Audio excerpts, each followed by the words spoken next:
Nous avons vu que pour former un accord, j'ai besoin de la première note, la troisième et la cinquième note.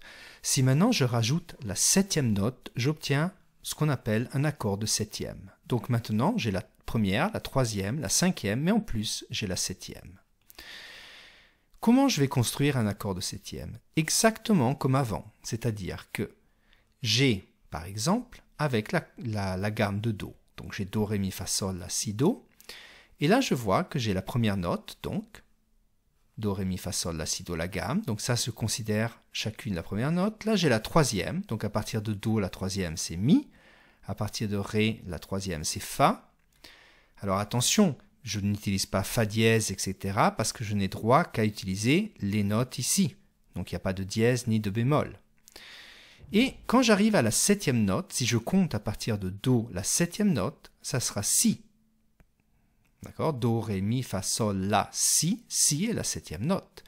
Si je compte la septième note à partir de Ré, Ré, Mi, Fa, Sol, La, Si, Do, la septième note est Do. Et donc comme ça, j'ai construit mes accords de septième.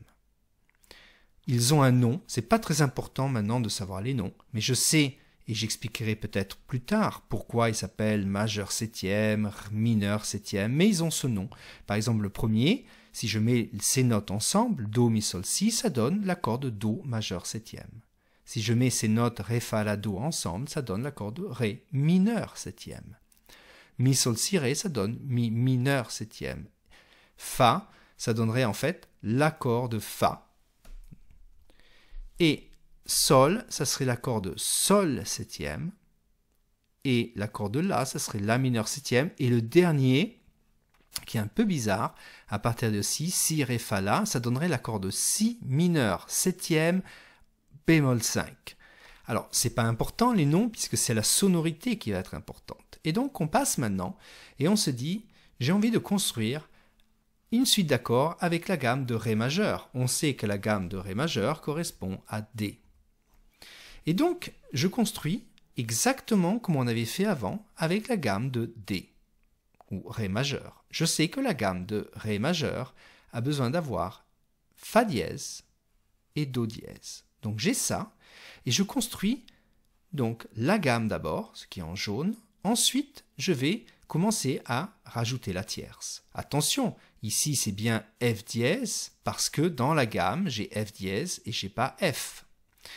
Et donc, j'ai F dièse, je vais avec la cinquième note, A, et là maintenant je cherche la septième note.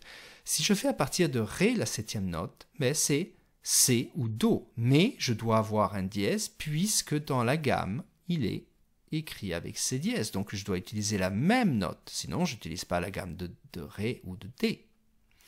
Et donc là maintenant, j'ai ce C dièse, et je fais la même chose pour chaque accord. On a vu, le nom, c'est le même qu'avant. Le premier, c'est majeur septième, mineur septième, majeur septième, et septième, mineur septième et Do. Donc ici, en fait, c'était aussi majeur septième. Donc, Fa majeur septième. Donc, ça, c'est pas très important, mais si vous voyez quelque part Fa majeur septième, vous comprenez que finalement, ça, c'est une note. D'accord? Mais le plus important, c'est de savoir, de pouvoir écrire. Donc maintenant, si je choisis la progression, on va dire 2, 5 et 1. 2, c'est l'accord de Mi mineur septième ou E mineur septième. 5, c'est l'accord de A septième. Et 1, c'est l'accord de D majeur septième. Donc, je viens de choisir ça comme suite d'accords et j'ai des septièmes. J'aurais pu très bien choisir la même chose sans utiliser les septièmes. Mais maintenant, j'ai eu un choix en plus, c'est-à-dire je peux utiliser soit l'accord normal, soit je rajoute la septième. Et ça me donne beaucoup plus de possibilités. Donc, la prochaine leçon, on va voir sur Soundtrap justement comment utiliser ces accords de septième.